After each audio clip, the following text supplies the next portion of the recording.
Hello everyone. So in today's video we are going to discuss about the relations and function. तो relations and function को deep में पढ़ने से पहले आज की वीडियो में हम कुछ बेसिक टर्म्स के बारे में जानेंगे।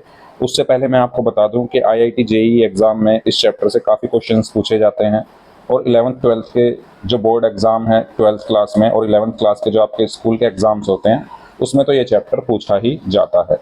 तो जनरली इस चैप्टर को जो है 2 पार्ट्स में पढ़ाया जाता है। तो 11th क्लास में आप इसका फर्स्ट पार्ट पढ़ते हो, 11th क्लास में आप इसका फर्स्ट पार्ट पढ़ते हो और 12th क्लास में आप इसका सेकंड पार्ट पढ़ते हो।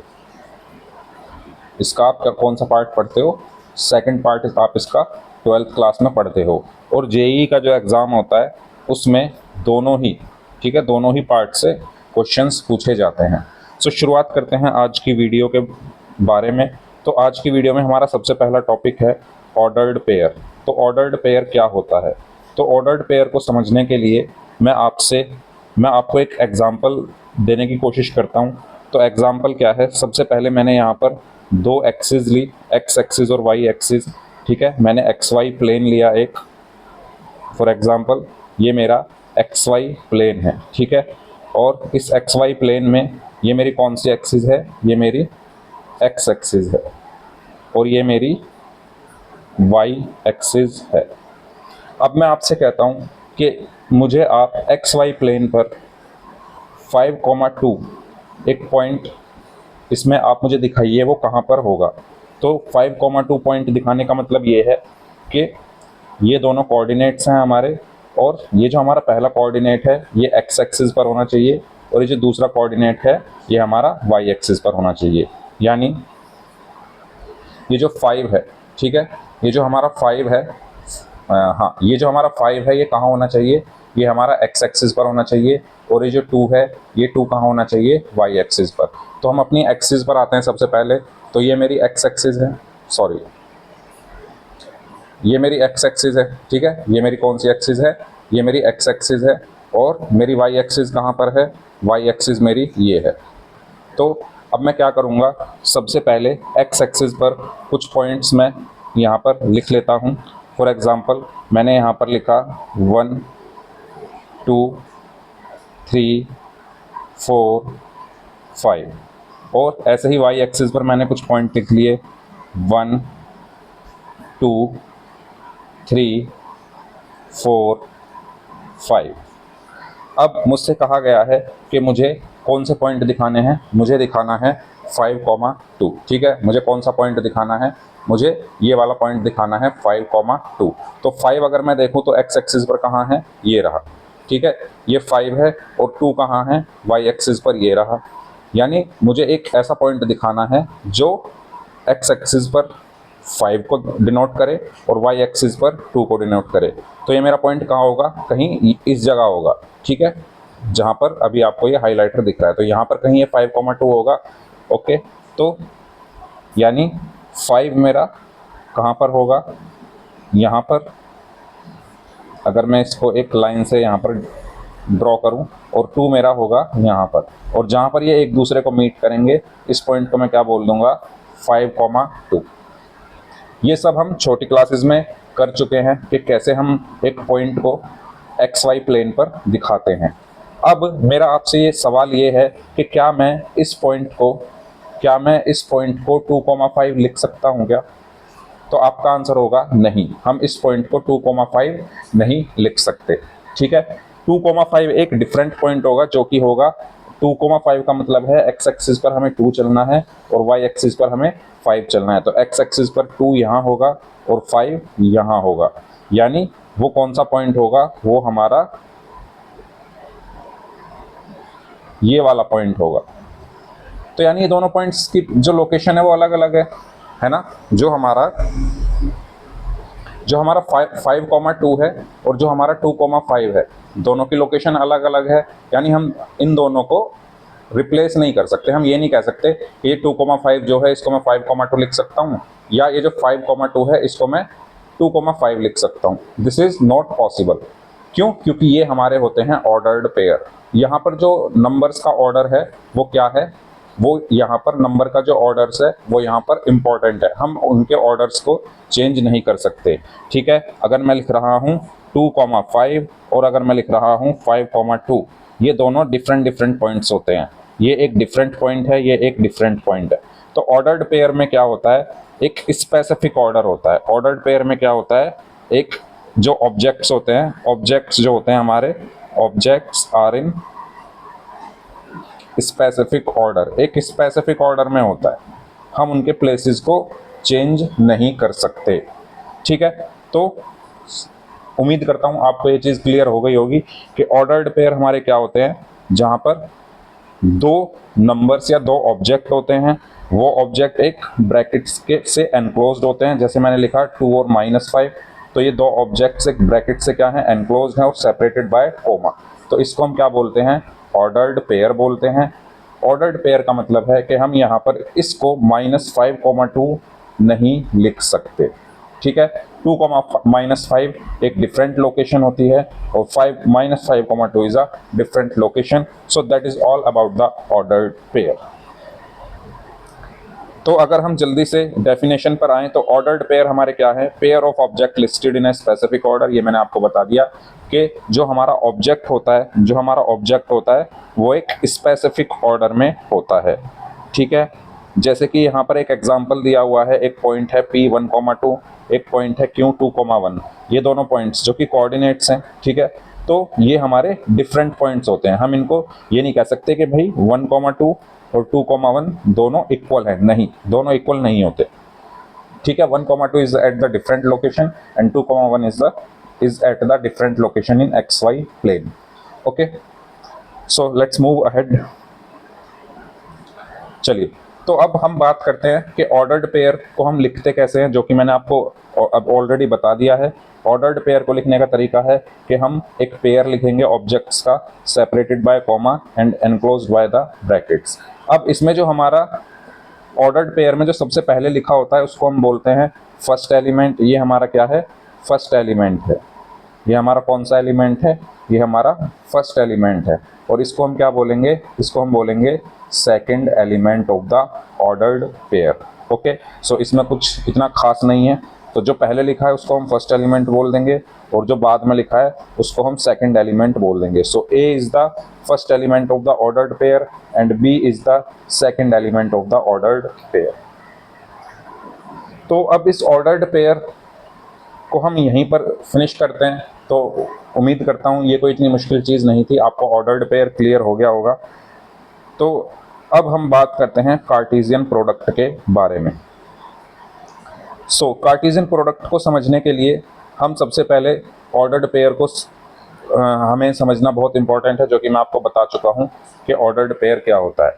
तो कार्टेशियन प्रोडक्ट क्या होता है, सबसे पहली चीज़ जो कार्टेशियन प्रोडक्ट हम निकालते हैं वो हम दो सेट्स का निकालते हैं।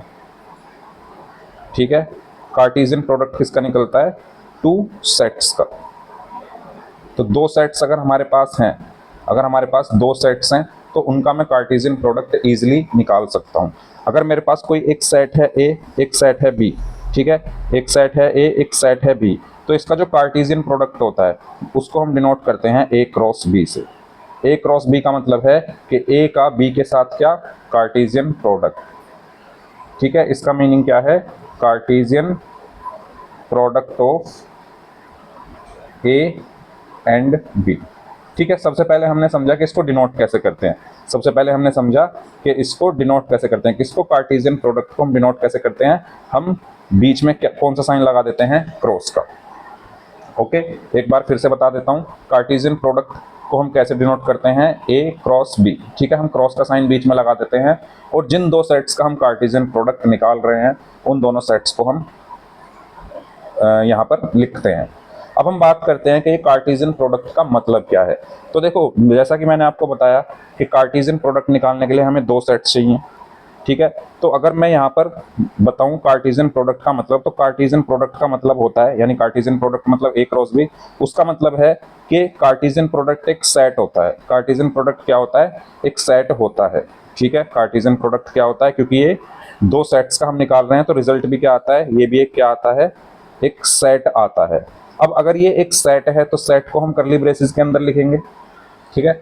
सेट को हम करली ब्रेसेस के अंदर लिखेंगे और इस सेट के अंदर क्या आते हैं, बहुत सारे एलिमेंट्स। इन करली ब्रेसेस के अंदर क्या आएंगे, मैनी एलिमेंट्स, ठीक है। यहाँ पर कुछ एलिमेंट्स आएंगे और वो जो एलिमेंट्स होते हैं वो क्या होते हैं, वो एलिमेंट्स हमारे ऑर्डर्ड पेयर होते हैं। वो एलिमेंट्स हमारे क्या होते हैं, ऑर्डर्ड पेयर होते हैं। ऑर्डर्ड पेयर अभी हमने समझा क्या होता है। तो जस्ट मैं यहाँ पर आपको ये बताने की कोशिश कर रहा हूँ कि कार्टेशियन प्रोडक्ट हम जो निकालते हैं वो दो सेट्स का निकालते हैं और उसको डिनोट करते हैं हम A क्रॉस B से। और कार्टेशियन प्रोडक्ट का जो रिजल्ट होता है, जैसे मैंने यहाँ पर लिखा A क्रॉस B, इसका रिजल्ट यानी जब मैं दो सेट्स का कार्टेशियन प्रोडक्ट निकालूंगा तो मेरा रिजल्ट क्या आएगा, एक सेट आएगा, ठीक है। एक सेट आएगा तो उसका मतलब वहां पर करली ब्रेसेस होगा, करली ब्रेसेस के अंदर बहुत सारे एलिमेंट्स होंगे और वो जो एलिमेंट्स हैं वो क्या होंगे, हमारे ऑर्डर्ड पेयर होंगे। Okay, now let's move ahead. अब हम बात करते हैं कि भाई वो जो ऑर्डर्ड पेयर हैं हमारे, ये जो हमारे ऑर्डर्ड पेयर हैं ये हमारे कहाँ से आते हैं और कैसे आते हैं। तो अगर मैं आपको यहाँ पर समझाने की कोशिश करूँ तो मैं एक काम करता हूँ, इसको सबसे पहले यहाँ पर रब कर देता हूँ। ओके, तो मैंने आपको बताया, पॉइंट बाय पॉइंट लिखते हैं। तो फर्स्ट पॉइंट मैंने बताया कि कार्टेशियन प्रोडक्ट अगर हम निकाल रहे हैं तो उसको डिनोट करते हैं A क्रॉस B से। कार्टेशियन प्रोडक्ट का जो रिजल्ट होता है वो क्या होता है, एक सेट होता है। अगर रिजल्ट एक सेट है तो सेट के अंदर क्या होंगे, एलिमेंट्स होंगे और वो एलिमेंट्स क्या होंगे, ऑर्डर्ड पेयर होंगे। तो इन तीनों पॉइंट से मैं ये कंक्लूड कर सकता हूं कि A क्रॉस B यानी Cartesian product of two set is a ordered pair, is a sorry set of ordered pair. Cartesian product of two elements क्या होता है, is a set of ordered pair, ठीक है। पहला पॉइंट हमने ये conclude कर लिया कि जो हमारा कार्टेशियन प्रोडक्ट होता है यानी A क्रॉस B वो क्या होता है, एक सेट होता है ऑर्डर्ड पेयर का। अभी हम बस इतना ही समझ रहे हैं कि A क्रॉस B होता क्या है। A क्रॉस B क्या होता है, एक सेट होता है हमारा ऑर्डर्ड पेयर का, ठीक है। A क्रॉस B क्या होता है, ऑर्डर्ड पेयर का एक सेट होता है। अब वो जो ऑर्डर्ड पेयर है वो आए कहाँ से या कैसे हम लिखते हैं, तो हम समझते हैं। तो देखो ये जो ऑर्डर्ड पेयर हमारे हैं उनको हम इस तरीके से लिखते हैं। किस तरीके से हम लिखेंगे, ऑर्डर्ड पेयर सच दैट कि जो A क्रॉस B होगा वो इक्वल होगा, क्योंकि एक सेट है तो एक करली ब्रेसेस होगा और उसके अंदर एक ऑर्डर्ड पेयर होगा A कॉमा B। ओके, और ये जो A है ये कहां से आया, ये आएगा सेट A से, ठीक है। सच दैट जो हमारा A है, A कहां से बिलोंग कर रहा है, सेट A से। A belongs to set A। और ये जो B है ये कहां से आएगा, B आएगा सेट B से। B belongs to set B। तो मैंने यहाँ पर क्या बताया, मैंने यहाँ पर ये बताया है कि जब हम ऑर्डर्ड पेयर की बात कर रहे हैं A क्रॉस B, तो वो क्या होगा, एक ऑर्डर्ड जो कार्टेशियन प्रोडक्ट होगा A क्रॉस B वो क्या होगा, एक सेट ऑफ ऑर्डर्ड पेयर होगा। तो ऑर्डर्ड पेयर कैसे लिखे होंगे, A कॉमा B। ये A कहाँ से आएगा, ये आएगा पहले सेट से, और B कहाँ से आएगा, B आएगा दूसरे सेट से। ओके, एक एग्जाम्पल से हम इसको समझते हैं। फॉर एग्जाम्पल मेरे पास एक सेट है A, ठीक है। यहाँ पर मैं एक एग्जाम्पल देता हूँ। मेरे पास एक सेट है, सेट A, उसके अंदर कुछ एलिमेंट्स हैं, फॉर एग्जांपल 1 2 3। और मेरे पास एक सेट है, सेट B, उसके अंदर एलिमेंट्स हैं A कॉमा B। और मैं यहाँ पर निकालना चाहता हूँ कार्टेशियन प्रोडक्ट यानी A क्रॉस B। तो मैंने आपको बताया कि कार्टेशियन प्रोडक्ट क्या होगा, एक सेट होगा तो करली ब्रेसेस के अंदर, और उसके अंदर क्या होंगे, एलिमेंट्स होंगे, ठीक है। यहाँ पर क्या होंगे, इसके अंदर एलिमेंट्स होंगे, और वो एलिमेंट्स क्या होंगे, वो एलिमेंट्स एक ऑर्डर्ड पेयर होगा। जैसे कि मैंने यहाँ पर लिखा है, A क्रॉस B क्या है, एक सेट है, उसके अंदर एलिमेंट्स होंगे और वो एलिमेंट्स क्या है, ऑर्डर्ड पेयर। ऑर्डर्ड पेयर किस तरीके से है कि जो पहला एलिमेंट है वो पहले सेट से और दूसरा एलिमेंट दूसरे सेट से, ठीक है। ऑर्डर्ड पेयर का जो पहला एलिमेंट है वो पहले सेट से, दूसरा एलिमेंट दूसरे सेट से। यानी मैं अगर यहाँ पर लिखूं तो पहला एलिमेंट पहले सेट से यानी 1, और दूसरा एलिमेंट दूसरे सेट से यानी A, फिर 1B, फिर 2A, 2B, 3A, और एक सेकेंड 3A और 3B। तो इसको समझते हैं थोड़ा। ये मैंने क्या लिखा है यहाँ पर, सबके बीच में कॉमा लगा देता हूँ। तो देखिए मैंने यहाँ पर क्या किया है, मैंने बताया था कि ऑर्डर्ड पेयर जो होता है वो हमारा एक जो कार्टेशियन प्रोडक्ट होता है वो हमारा सेट ऑफ ऑर्डर्ड पेयर होता है, जहाँ जो ऑर्डर्ड पेयर का पहला एलिमेंट है वो पहले सेट से आता है और दूसरा एलिमेंट दूसरे सेट से आता है। तो यहाँ पर मैंने दो सेट लिए, सेट ए जिसके अंदर है 1, 2, 3, दूसरा सेट है सेट बी जिसके अंदर है a, b। तो मुझे यहाँ पर a क्रॉस b निकालना था। तो a क्रॉस b निकालने के लिए मैंने क्या किया, मैंने ऑर्डर्ड पेयर लिए। ऑर्डर्ड पेयर मैंने कैसे लिए हैं कि पहले सेट के का हर एलिमेंट दूसरे सेट के हर एलिमेंट के साथ क्या बनाएगा, ऑर्डर्ड पेयर बनाएगा। यानी 1 पहले ए के साथ बनाएगा, 1 फिर बी के साथ बनाएगा, 2 पहले ए के साथ बनाएगा, 2 फिर बी के साथ बनाएगा, 3 पहले ए के साथ बनाएगा और 3 फिर बी के साथ बनाएगा। तो मेरे ऑर्डर्ड पेयर क्या है, 1, ए और 1, B, 2, A, 2, B, 3, A and 3, B. तो उम्मीद करता हूं आपको ऑर्डर्ड पेयर समझ में आ गया होगा किस तरीके से हम ऑर्डर्ड पेयर निकालते हैं। अच्छा, अगर मैं यहां पर बी क्रॉस ए निकालने की कोशिश करूं तो अगर मैं यहां पर बी क्रॉस ए निकालूं तो बी क्रॉस ए का मतलब है कि ए के साथ पहले 1, फिर ए के साथ 2, ए के साथ 3, बी के साथ 1, बी के साथ 2, बी के साथ 3, खत्म। ठीक है, क्योंकि पहले बी आ रहा है तो हम पहले बी के एलिमेंट्स लेंगे। तो बी का एलिमेंट है ए के साथ ए का एलिमेंट 1, फिर a, 2, फिर a, 3, ऐसे ही b, 1, b, 2 एंड b, 3। तो अब मेरा सवाल यहाँ पर ये है कि क्या a cross b and b cross a equal है? Are they equal? ध्यान से देखिए, क्या a क्रॉस b और b क्रॉस a एक दूसरे के इक्वल है? So the answer is no. तो यहाँ से हमें ये पता चला कि जो हमारे ऑर्डर्ड पेयर होते हैं, ठीक है, जो हमारा कार्टेशियन प्रोडक्ट होता है, अगर मैं कार्टेशियन प्रोडक्ट निकाल रहा हूँ a क्रॉस b और मैं अगर कार्टेशियन प्रोडक्ट निकाल रहा हूँ b क्रॉस a, ये कभी भी, या मैं कहूँ यूजुअली इक्वल नहीं होते। ठीक है, ये यूजुअली इक्वल नहीं होते। ओके, यूजुअली क्यों बोला? क्योंकि एक कंडीशन है ऐसी, देयर इज वन कंडीशन, एक कंडीशन हमारी है ऐसी जहां पर ये एक दूसरे के इक्वल हो जाते हैं। और वो कंडीशन क्या है? अगर मेरे दो सेट, ठीक है, अगर मेरे सेट ए और सेट बी, एक काम करता हूं, इसको थोड़ा हम नए पेज पर लिखते हैं। तो मैं इसको हटाता हूं।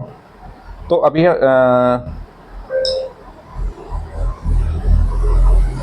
अभी हमने यहां पर देखा कि जब हमने a क्रॉस b निकाला, ठीक है, जब हमने क्या निकाला, a क्रॉस b निकाला, और जब हमने b क्रॉस a निकाला, ओके, क्या करा हमने? जब a क्रॉस b निकाला और हमने b क्रॉस a निकाला तो दोनों की वैल्यूज अलग अलग है। a क्रॉस b की वैल्यू ये है और b क्रॉस a की वैल्यू ये है। दोनों की वैल्यूज यहाँ पर अलग अलग आ रही हैं। तो यहाँ से हमें ये पता चला, अगर हम एक नए पेज पे यहाँ पर इसको समझें, तो यहाँ से हमें ये पता चला है कि भाई अगर आपके पास कोई दो सेट हैं, सेट ए और सेट बी, अगर आप उनका कार्टेशियन प्रोडक्ट निकालते हो और उनके प्लेसेस को चेंज करके कार्टेशियन प्रोडक्ट निकालते हो, तो ये एक दूसरे के इक्वल नहीं होते यूजुअली क्यों? क्योंकि एक कंडीशन ऐसी है जहां पर ये इक्वल होते हैं। ठीक है, only one condition is allow, या ओनली वन कंडीशन अलाउज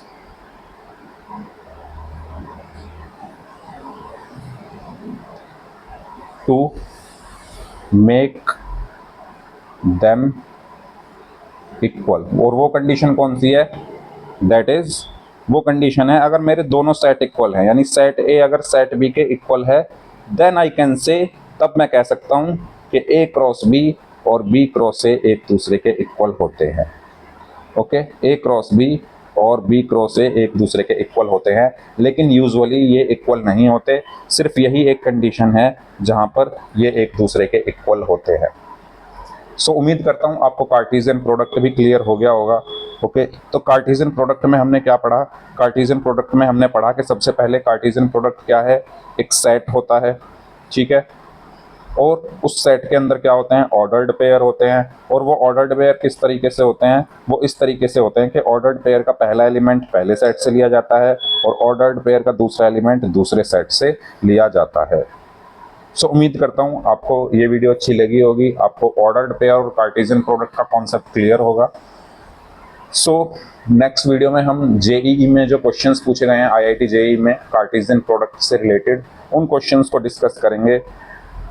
तो अच्छा, ये चीज़ें मैंने जो यहाँ पर लिखी हुई है वो आपको बता दी है कि कार्टेशियन प्रोडक्ट क्या होता है। एक सेट होता है ऑर्डर्ड पेयर का, जहाँ पर पहला एलिमेंट पहले सेट से और दूसरा एलिमेंट दूसरे सेट से बिलोंग करता है, और इसको हम डिनोट करते हैं A क्रॉस B से।